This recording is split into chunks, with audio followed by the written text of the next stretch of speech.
बुद्धं शरणं गच्छामि। नमस्कार दोस्तों, मैं मृदुल सारस्वत और आप देख रहे हैं कैसा भारत न्यूज। दोस्तों, आज आप मेरे पीछे देख सकते हैं, हम कैसा भारत न्यूज का कैमरा लेके निकले हैं एक ऐसे ऐतिहासिक और प्राकृतिक स्थान पर, दुर्लभ स्थान पर, जिसको अभी तक कैमरे पर छुपा कर रखा गया। ऐसी स्थान जिसका पर्यटन की दृष्टि से, धर्म की दृष्टि से अपने आप में एक बहुत बड़ा स्थान है, बहुत बड़ा स्थान है। तो चलिए हम वो स्थान पर आपको अब लेके चलने वाले हैं। आप देख सकते हैं, उससे पहले मैं दिखा दूं, हम इस समय जहां मौजूद हैं ये पूरा जंगली क्षेत्र है, वन अभ्यारण्य का क्षेत्र है। और देख सकते हैं ये वन विभाग का गेट है। यहाँ से हम वन विभाग के एरिए में प्रवेश कर रहे हैं। और आप मेरे पीछे देख सकते हैं, सामने देख सकते हैं ग्रीन कलर का बोर्ड है जिस पे लिखा है स्वामी महावीर स्वामी अभ्यारण्य और ऊपर लिखा है उत्तर प्रदेश सरकार के अधीन। यानी कि उत्तर प्रदेश का जो ललितपुर जिला है, जी हाँ दोस्तों, बात ललितपुर जिले की मैं करने वाला हूँ, जो बुंदेलखंड का ही हिस्सा है। और अक्सर मैंने अपने कई वीडियो में इस चीज़ पर चर्चा की है और कहा भी है, आपको बताया है। और हमारा फोकस भी अक्सर बुंदेलखंड की जो दुर्लभ क्षेत्र हैं, दुर्लभ चीज़ें हैं, ऐतिहासिक चीज़ें हैं, पर्यटन की दृष्टि से, विकास की दृष्टि से और धर्म की दृष्टि से, इतिहास की दृष्टि से उन चीज़ों को दुनिया के सामने लाना। क्योंकि आज तक बुंदेलखंड को कहीं न कहीं अछूता, अधूरा और दुनिया की नज़रों से बचा के रखा गया। हमेशा बुंदेलखंड को पिछड़ा और बहुत ही बेकार क्षेत्र माना गया, पथरीला क्षेत्र माना गया। अक्सर जब भी बुंदेलखंड राज्य बनाने की बात यहाँ के आंदोलनकारी करते रहे हैं, तो ये कहकर पीछे कर दिया जाता आंदोलन कि यहाँ पर विकास के लिए ऐसा कुछ भी नहीं है कि अगर राज्य बना तो ये विकसित हो सके। लेकिन दोस्तों, हम कैसा भारत न्यूज के कैमरे पर लगातार बुंदेलखंड से जुड़े ऐसे चीज़ें आपको दिखा रहे हैं, ऐसे ऐतिहासिक स्थल दिखा रहे हैं, पर्यटन के क्षेत्र दिखा रहे हैं, और भी कई चीज़ें हमने दिखाई हैं और आगे भी दिखाते रहेंगे, जो ये सिद्ध करते हैं कि बुंदेलखंड अपने आप में पूरी धरती पर, खास तौर पे भारतवर्ष की धरती पर ऐसी धरोहरों से भरी पड़ी है, पर्यटन की, धार्मिक क्षेत्रों की, नदियों से, तालाबों से, झीलों से और तमाम ना जाने कितनी विरासतें जो बुंदेलखंड के आंचल में छुपी हैं और बुंदेलखंड को एक बड़ा और समृद्धशाली प्रदेश बना सकती हैं। लेकिन अभी तक उनको इतना दिखाया नहीं गया। हमारी कोशिश है कि हम अपने चैनल पर बुंदेलखंड के ऐसे ऐतिहासिक इस क्षेत्रों को दिखाएं। तो चलिए अब मैं आपको लेकर चलने वाला हूं यहाँ ललितपुर ज़िले का जो मेन शहर है, ललितपुर शहर नगर, वहाँ से लगभग 30 किलोमीटर दूर एक क्षेत्र है देवगढ़। जी हाँ दोस्तों, देवगढ़ की बात कर रहा हूँ मैं। देवगढ़ एक क्षेत्र है जो लगभग ललितपुर से 30 किलोमीटर दूर पड़ता है। देवगढ़ एक ऐसा प्राकृतिक क्षेत्र है, दुर्लभ जंगली क्षेत्र है, जहाँ नदी का तट है, बेतवा नदी कल-कल कहकर बह रही है। जंगली क्षेत्र है, तमाम जंगली जानवर मौजूद हैं और साथ-साथ मौजूद हैं 4वीं और 5वीं शताब्दी के भगवान बुद्ध से जुड़े हुए बहुत सारे गुफाएँ और उनसे जुड़े हुए ऐतिहासिक स्थल, उनकी प्रतिमाएँ। तो चलिए मैं आपको आज देवगढ़ के दर्शन कराने वाला हूँ कैसा भारत न्यूज़ पर। और क्या-क्या कराएँगे हम बुद्ध भगवान के अलावा दर्शन, वो आप देख सकते हैं। यहाँ देवगढ़ का एक बोर्ड लगा हुआ है।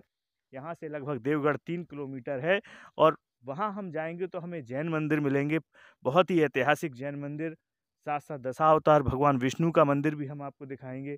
और इसके अलावा देवगढ़ में ही वो बेतवा नदी के जंगल के तट पर मौजूद हैं गुफाएं, भगवान बुद्ध से जो ताल्लुक़ रखती हैं और 4वीं-5वीं शताब्दी की हैं, जिनका इतिहास और पर्यटन और धर्म की दृष्टि से बहुत गहरा नाता है। तो चलिए मैं आपको लेकर चलता हूँ देवगढ़ और दिखाते हैं आपको वो ऐतिहासिक स्थल।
दोस्तों, अब हम पहुंच चुके हैं ललितपुर नगर से लगभग 30 किलोमीटर दूर देवगढ़ के हम इस समय किले पर मौजूद हैं, जो जंगल में है, वन क्षेत्र में है। चारों तरफ भीषण घना जंगल है। इस किले के दूसरी ओर अभी हम जाएंगे तो वहाँ बेतवा नदी बह रही है, विशालकाय बेतवा नदी। और बेतवा नदी ही अपने तटों पर समेटे हुए है वो इतिहास के पन्ने, वो प्राचीन पन्ने जिनका संबंध 4वीं और 5वीं शताब्दी से है, ईसा से है, जिसको खोजने, जिसको देखने और जिसका इतिहास बताने के लिए हम यहाँ तक पहुँचे हैं। मेरे सामने आप देख सकते हैं एक बोर्ड लगा है, नमो बुद्धाय, प्राचीन बुद्ध गुफाएं देवगढ़। डिस्टेंस है 3.5 किलोमीटर। और आप देख सकते हैं यहाँ से हमारी यात्रा शुरू होती है उस बेतवा नदी के गहरे और विशाल तट के चारों ओर हम आपको लेकर चलेंगे, जहाँ पर इतिहास के पन्नों में भगवान बुद्ध से जुड़े हुए इतिहास को समेटे हैं बेतवा नदी के तट और ये जंगल जो ललितपुर के जंगल हैं। और दोस्तों बताते चलें, ललितपुर का जो जंगल है, ये फॉरेस्ट है, जो ये दो डीएफओ के अधीन आता है, मिर्ज़ापुर डीएफओ और ललितपुर डीएफओ दोनों के अधीन आता है। और उत्तर प्रदेश का एक विशेष जिला है ललितपुर, जो हमेशा से सुर्खियों में रहा है। और इसको बुंदेलखंड का हृदय स्थल भी कहते हैं, क्योंकि ये बिल्कुल सेंटर में है और मध्य प्रदेश और उत्तर प्रदेश की सीमाओं से घिरा हुआ है। चारों ओर बेतवा नदी है और धसान नदी है, तमाम नदियों के तटों से घिरा हुआ है ललितपुर ज़िला। और इस ज़िले में एक दो नहीं, कई ऐसी चीज़ें हैं जो बहुत ही पर्यटन की दृष्टि से भी और अर्थ की दृष्टि से भी बहुत मायने रखती हैं। चाहे यहाँ का पत्थर हो, ग्रेनाइट हो, मार्बल हो, जो तमाम दूर दूर तक फैला है। यहाँ का मार्बल विदेशों तक जाता है, इटली तक जाता है, फ्रेश होके फिर वापस इंडिया में आता है। चाहे यहाँ के आयुर्वेदिक की दृष्टि से जड़ी बूटियाँ हों या इतिहास के पन्ने, यहाँ का सब कुछ अपने आप में दुर्लभ है।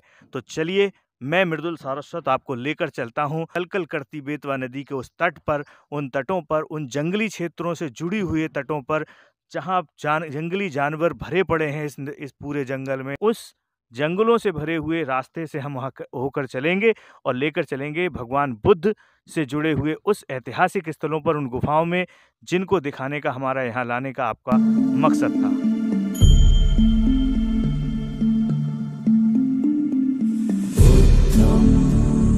शरणं गच्छामि,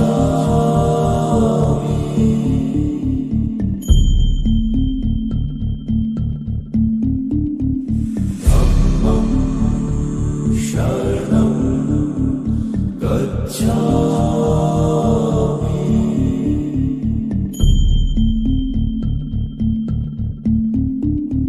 संघं शरणं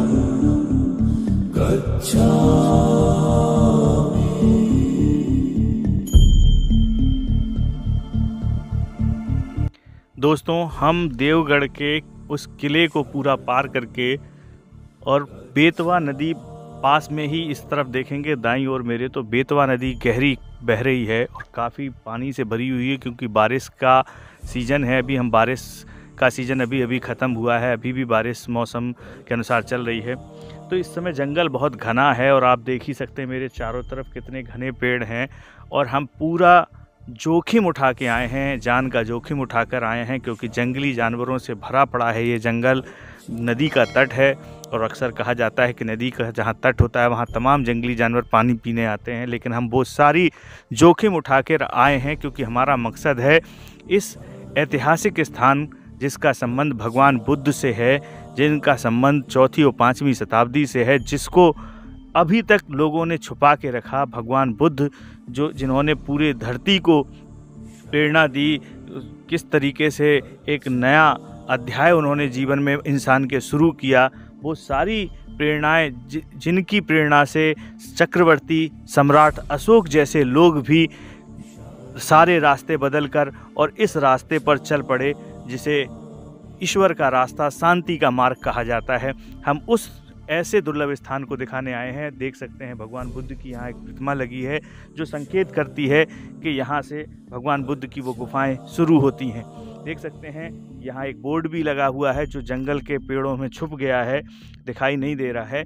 तो इतना घना जंगल है, आप खुद अनुमान लगा सकते हैं कि हम कितनी समस्याओं को उठाकर यहाँ तक आए हैं, सिर्फ इसलिए कि जो भगवान बुद्ध को मानने वाले हैं, भगवान बुद्ध को चाहने वाले हैं, भगवान बुद्ध को पूजने वाले लोग हैं या उनके बताए हुए मार्ग पर चलने वाले लोग हैं, वो सब ऐसे दुर्लभ स्थान को देख सकें, यहाँ के बारे में जान सकें।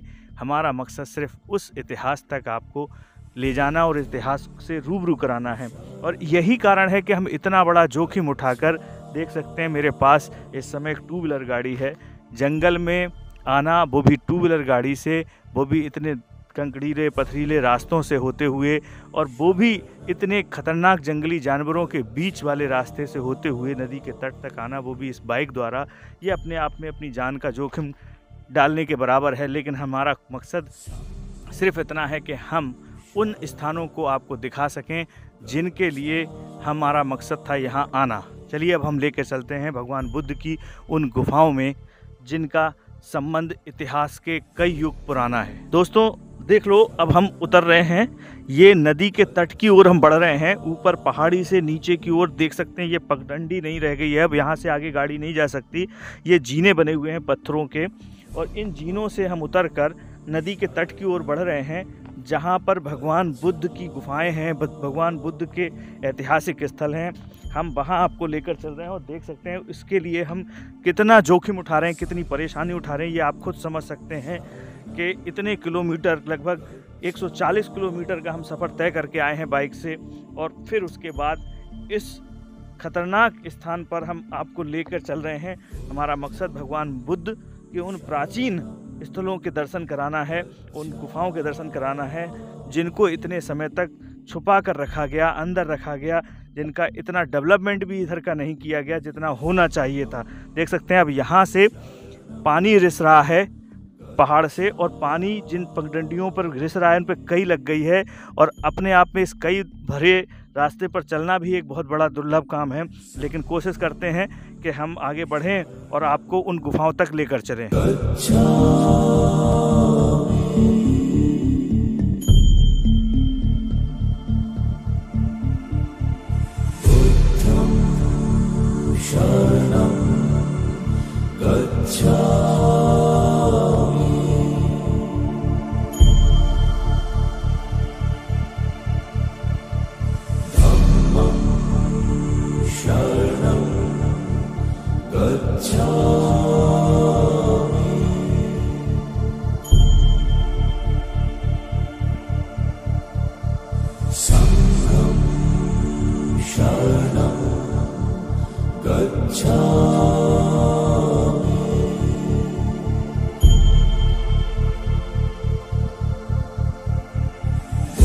दोस्तों आप देख सकते हैं कि हम अभी कितनी ऊंचाई से, लगभग यहाँ से अगर नापें ऊंचाई तो 50 फुट से ऊपर ही बैठेगी, और उस 50 फुट ऊंचाई में जो पत्थर है पूरा का पूरी, देख सकते हैं आप, चारों तरफ पत्थर की चट्टान है ये, और इस पत्थर की चट्टान से लगातार पानी रिस रहा है और कई जमी हुई है। हम उस सारे जोखिम को, स्लिपी एरिया को पार करते हुए किसी तरीके से, यहाँ जो छोटे छोटे जीने कटे हुए हैं, ये इस बात का प्रमाण तो ज़रूर है कि यहाँ पर भगवान बुद्ध या कुछ ना कुछ है।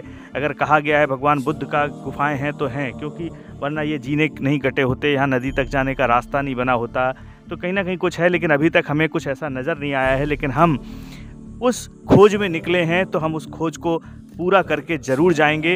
हालांकि हमें भी नहीं पता अभी यहाँ से हमें कहाँ जाना है, कैसे जाना है, क्योंकि चारों तरफ या तो जंगल है या ये पत्थर है और सामने एक बेतवा नदी है, और हमें ना तो कोई गाइड मिला है, ना हमारे साथ यहाँ का कोई बासिंदा है जो हमें सही रास्ता दिखा सके। लेकिन हम अपनी तरफ से पूरा प्रयास करें, क्योंकि यहाँ आने से बहुत से लोग डरते हैं। जब भी किसी से बात की हमने कि चलते हैं वहाँ और देखते हैं कि वहाँ की गुफाएं या आप हमें बताएं, तो लोग यहाँ आने से डरते हैं। लोग कहते हैं नहीं साहब, वहाँ जंगली जानवर भी हैं और वहाँ जोखिम भी है। तो जोखिम ना उठाने की दृष्टि से कोई हमारे साथ नहीं आया, लेकिन हमारा तो क्योंकि मकसद था आपको चाहे जो जोखिम उठाना पड़े, जो तकलीफ़ उठाना पड़े, आपको इस प्राचीन भगवान बुद्ध से जुड़ी हुई गुफाओं को दिखाना, उनके इतिहास से आपको परिचित कराना, ये हमारा मकसद था। इस मकसद से हम यहाँ आए हैं और अभी हम कहीं ना कहीं हम लेके चलेंगे, हमें ज़रूर मिलेगा वो स्थान जहाँ पे भगवान बुद्ध से रिलेटेड प्रतिमाएँ हैं, गुफाएँ हैं। और देख भी सकते हैं आप यहाँ पे कुछ प्रमाण आपको दिखाई दे रहे हैं, छोटी छोटी केव्स बनी हुई हैं, छोटे छोटे से तक्के टाइप की गुफाएं बनी हैं। हो सकता है इनका अंदर से कहीं ना कहीं जाने का रास्ता भी हो, लेकिन हम क्योंकि ऊपर पत्थर पे चढ़ नहीं सकते, पत्थर काफ़ी ऊंचा है और कई जमी है, हम चढ़ नहीं सकते, लेकिन हम यहाँ से आपको दिखाने की कोशिश कर रहे हैं। और अब हम लेकर चलते हैं और आगे की ओर, जहाँ भगवान बुद्ध से जुड़े हुए शायद हमें कुछ प्रमाण मिले। तो आप मेरे साथ बने रहिए कैसा भारत न्यूज़ के कैमरे पर। हम लगातार आपको सारे जोखिमों को उठाने के बाद भी हम भगवान बुद्ध के इस ऐतिहासिक स्थान के और उन प्रतिमाओं के दर्शन कराना चाहते हैं, जिसको दिखाने का मकसद आज हमारा था और जिसके लिए हम यहाँ तक आए हैं। दोस्तों देख सकते हैं हम लगातार आगे बढ़ रहे हैं और जितना हम पहाड़ से नीचे या ऊपर चढ़ रहे हैं उतनी हमें हाफी भी आ रही है। कहीं ना कहीं परेशानियों का सामना करना पड़ रहा है। कब कहाँ से कौन सी आफत सामने आएगी हमें भी नहीं पता, हम और कोई रास्ता नहीं पता, कोई हमें स्थान नहीं पता, लेकिन हम कुछ भी हो, हमारा मकसद सिर्फ इतना है कि हमारे दर्शक जो हमारे ऊपर विश्वास करते हैं, कैसा भारत न्यूज़ पर विश्वास करते हैं, भरोसा करते हैं और हमारे साथ जुड़े हैं, हमारा सिर्फ मकसद उनके विश्वास को हमेशा कायम रखना और जीतना है। यही मकसद है कि दोस्तों हम बाकी चैनल वालों की तरह प्रतिदिन भले एक खबर ना दिखाएं, लेकिन हम हफ्ते में भले एक खबर दिखाएं, लेकिन कोशिश करते हैं वो खबर सच्ची और अच्छी होनी चाहिए, उसमें कोई मिलावट, कोई झूठ नहीं होना चाहिए। इसी मकसद से हम निकले हैं। और आप देख सकते हैं अब वो गुफा शुरू हो गई है जिनका ताल्लुक भगवान बुद्ध से है। वो गुफा लगभग शुरू हो चुकी है। बिल्कुल भीषण जंगली क्षेत्र है, भीषण बेतवा का किनारा है और उसी किनारे पर हम मौजूद हैं। तमाम तरीके के यहाँ कीड़े मकोड़े भी मौजूद हैं। देख सकते हैं हम लगातार ऊपर चढ़ रहे हैं, पत्थर ही पत्थर है और कोई चढ़ने का सही रास्ता भी नहीं है। और यहाँ तक कि आप देखिए, यहाँ अभी हाल ही में सांप की केंचुड़ी भी हमें दिखाई दी है जो यहाँ मौजूद है। लेकिन हम सारे जोखिमों को पार करते हुए आगे बढ़ रहे हैं। और देख सकते हैं ये पत्थरों का कटाव, ये नदी के किनारे जो पहाड़ होते हैं या पर्वत होते हैं या रास्ते होते हैं, उनमें जो ये कटाव होता है, ये कहीं ना कहीं नदी के पानी के बहाव से भी कटाव होता है। और आप एक खासियत देखिए, ललितपुर मार्बल के लिए जाना जाता है, पीले पत्थरों के लिए जाना जाता है। इसमें आप उन पत्थरों की भी कहीं ना कहीं थोड़ी सी झलक देख पा रहे हैं जिनका संबंध मार्बल से होता है या पत्थरों से होता है, जिनको तराश कर तमाम तरीके के पत्थर टाइल्स बनाए जाते हैं जो आज बड़े बड़े महलों और इमारतों में लगते हैं। चलिए दोस्तों, जो हमारा मकसद था हम लगभग उस मकसद पे कामयाब होते हुए नज़र आ रहे हैं और लगभग हम पहुंच भी गए हैं कामयाबी की ओर। आप देख सकते हैं मेरे सामने, हम कोशिश कर रहे हैं ऊपर चढ़कर आपको दिखाने की भगवान बुद्ध के उस चौथी पांचवी ईसा से जुड़े हुए चिन्ह और प्रतीक जो इन गुफाओं में मौजूद हैं, जहाँ तक हमारा लाने का आपको मकसद था। आप देख सकते हैं वो सामने देखिए भगवान बुद्ध की बैठी हुई प्रतिमा है और यहाँ भी भगवान बुद्ध की बैठी हुई प्रतिमा है और तमाम और भी मूर्तियाँ यहाँ बनाई गई हैं। ये दोस्तों लगभग चौथी पाँचवीं शताब्दी की प्रतिमाएं हैं और पूरी गुफा के अंदर हैं। सामने बेतवा का किनारा है, आप देख सकते हैं विशालकाय बेतवा नदी है जो समुंदर सागर की तरह बह रही है और उसका ही किनारा है, उसका ही तट है और ये पूरा जंगली क्षेत्र है, भीषण जंगली क्षेत्र है। और इस भीषण जंगली क्षेत्र में भगवान बुद्ध की ये प्रतिमाएं कहीं ना कहीं इस बात का प्रतीक हैं कि भगवान बुद्ध को मानने वाले कहाँ कहाँ पहुँच सकते हैं, कहाँ कहाँ जा सकते हैं, कहाँ मौजूद हो सकते हैं। और जैसा कि भगवान बुद्ध हमेशा से शांति के तलाश में रहते थे, शांति और ज्ञान की तलाश में रहते थे, और इसी तरीके से भगवान बुद्ध को मानने वाले लोग भी आज शांति प्रिय लोग होते हैं, शांति को मानने वाले होते हैं, शांति को तलाशने वाले होते हैं और लोगों के प्रति उनके मन में मानवता का भाव होता है, चाहे वो जीव जंतु हो, चाहे जंगली जानवर हों, चाहे इंसान हो। यही कारण है कि ये मूर्तियाँ इस बात का प्रतीक है कि भगवान बुद्ध के जो चाहने वाले या मानने वाले ईसा पूर्व से चले आए हैं, आज तक युगों युगों से, उन्होंने कहीं ना कहीं यहाँ पर आकर भगवान बुद्ध की ये प्रतिमाओं को उकेरा है इन पत्थरों पर, इन गुफाओं में। ये इस बात के प्रमाण हैं। और सामने देख सकते हैं यहाँ ऊपर भी हमने अभी बताया था नीचे के हमें सांप की केचड़ी मिली थी, और ऊपर देख सकते हैं आप भगवान बुद्ध की प्रतिमा के बगल में एक प्रतिमा है, उस पर भी सांप की केचड़ी लटक रही है। तो यहाँ पर कह सकते हैं कि यहाँ पर तमाम दुर्लभ जो है कीड़े मकोड़े, जंतु जानवर सभी यहाँ मौजूद हैं, और यही कारण है कि यहाँ तक कोई आने को तैयार नहीं था, कोई इस जगह तक हमें ले जाने के लिए तैयार नहीं था। लेकिन हमारा तो मकसद था कि आपको इस जगह तक लाना और इसके बारे में बताना, इसलिए हम यहाँ तक आए हैं, पहुँचे हैं, और आपको ये सारी गुफाएं, ये सारे भगवान बुद्ध से जुड़े हुए ऐतिहासिक स्थल को हम दिखाने की कोशिश कर रहे हैं। तो दोस्तों, कहीं ना कहीं जो ऐतिहासिक स्थल हैं, चाहे वो बुंदेलखंड के हों या किसी भी स्थान के, इनका संबंध कोई एक दो सदी नहीं, एक दो युग नहीं, कई युगों पुराना होता है। और अगर पर्यटन की दृष्टि से, धर्म की दृष्टि से देखा जाए तो इनका एक बड़ा ही विशेष महत्व है। लेकिन पिछली सरकारें रही हों या वर्तमान सरकारें हों या जो भी जनप्रतिनिधि रहे हों यहाँ के, कहीं ना कहीं उनकी उदासीनता इस बात का प्रमाण है कि यहाँ पर आज भी लोगों के पहुँचने का एक सुगम रास्ता नहीं है, लोगों के लिए कोई ऐसी व्यवस्थाएं नहीं हैं जो यहाँ पर पर्यटक आ सकें, यहाँ के बारे में जान सकें। दोस्तों देख सकते हैं ये भी भगवान बुद्ध की ही प्रतिमा है जो उकेरी गई थी, लेकिन कहीं ना कहीं ये खंडित कर दी गई है या खंडित हो गई है। बरसों पुरानी प्रतिमाएं हैं, आप देख सकते हैं ऊपर सिर का हिस्सा भगवान बुद्ध के दिख रहा है, ये खंडित प्रतिमा है। अगल बगल दो प्रतिमाएं और बनी हुई हैं हाथ जोड़े हुए। तो ये तमाम ऐसी प्रतिमाएं यहाँ पर मौजूद हैं जो भगवान बुद्ध से ताल्लुक़ रखती हैं।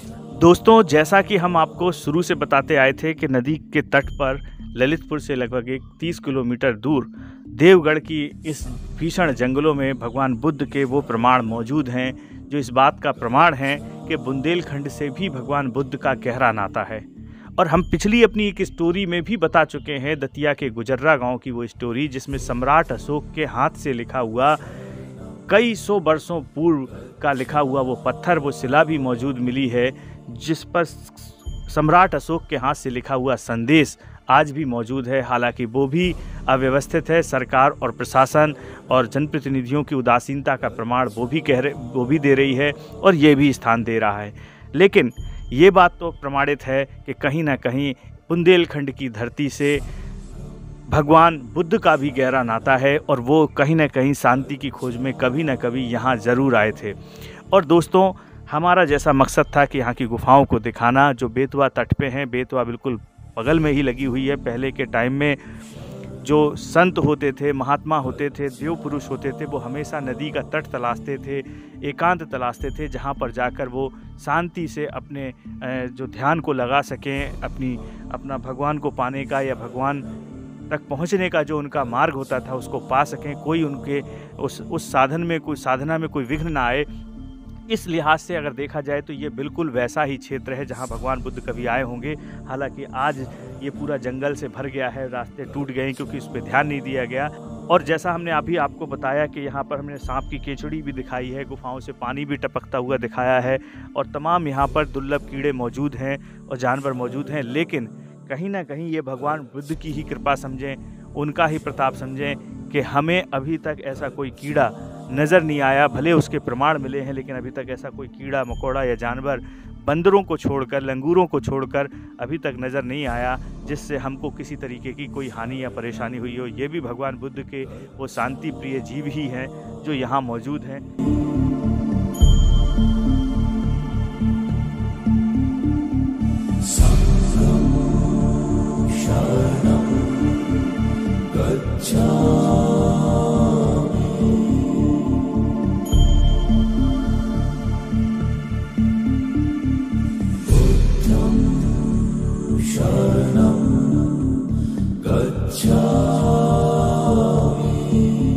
दोस्तों, भगवान बुद्ध के जिस स्थान पर हम देवगढ़ में आपको लेकर आए हैं, हमारा मकसद था भगवान बुद्ध के से जुड़ी जो यहाँ के ऐतिहासिक गुफाएं हैं जिनका संबंध 4वीं और 5वीं शताब्दी से है, वो हम गुफाएं आपको दिखाने लाए हैं। और हमने आपको अभी भगवान बुद्ध की वो प्रतिमा भी दिखाई है जो गुफाओं में उकेरी गई हैं। चलिए अब हम इसी कड़ी में आप देख सकते हैं मेरे सामने ये विशाल बेतवा नदी जो सागर के समान फैली हुई है, और इसकी गहराई का तो हम आपको अंदाज़ा भी नहीं बता सकते कि कितनी गहरी होगी यहाँ पर बेतवा। इतनी भव्य बेतवा है, इतनी भव्य पानी से लबालब भरी हुई बेतवा है, गहरी बेतवा है कि यहाँ परिंदा भी पर नहीं मार रहा।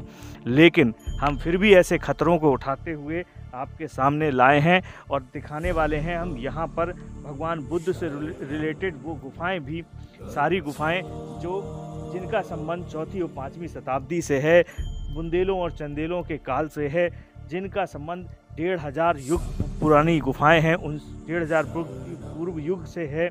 तो दोस्तों देख सकते हैं हम उस गुफा की ओर आपको लेकर चल रहे हैं जिसका भगवान बुद्ध से गहरा नाता है, और इस गुफा को सिद्ध गुफा भी कहा जाता है। सिद्ध बाबा की गुफा भी इसे बोलते हैं यहाँ के लोग, जो देवगढ़ में मौजूद हैं। देख सकते हैं हम बिल्कुल ऊपर चढ़ रहे हैं और चारों तरफ ऊपर देख सकते हैं कितनी बड़ी बड़ी चट्टानें हैं, पत्थर हैं।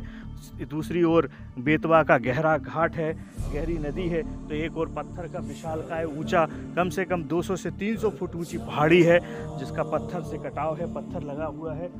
और दोस्तों देखो हम चढ़ते जा रहे हैं और हमारा मकसद है वो गुफाएं दिखाना आपको। तो देख सकते हैं दोस्तों ये सामने एक प्रतिमा लगी हुई है, ये भी उसी लगभग 4वीं और 5वीं शताब्दी से संबंध रखती प्रतिमा है जिसे पत्थर पर पहाड़ पर उकेरा गया था उस ज़माने के लोगों द्वारा। और अब हम लोग पहुंच चुके हैं, आप देख सकते हैं ये सामने ये गुफा है, ये पत्थरों पर ही काट कर तराश कर खोद कर पत्थरों से बनाई गई है, और इसे सिद्ध बाबा की गुफा भी कहते हैं। और देख सकते हैं यहाँ पर पूरा पत्थर पर हथौड़े और छेनी से चला कर इस गुफा को उस ज़माने में कितनी मेहनत और मशक्क़त से तैयार किया गया होगा, ये अपने आप में इसकी खूबसूरती, इसकी बनावट बताती है।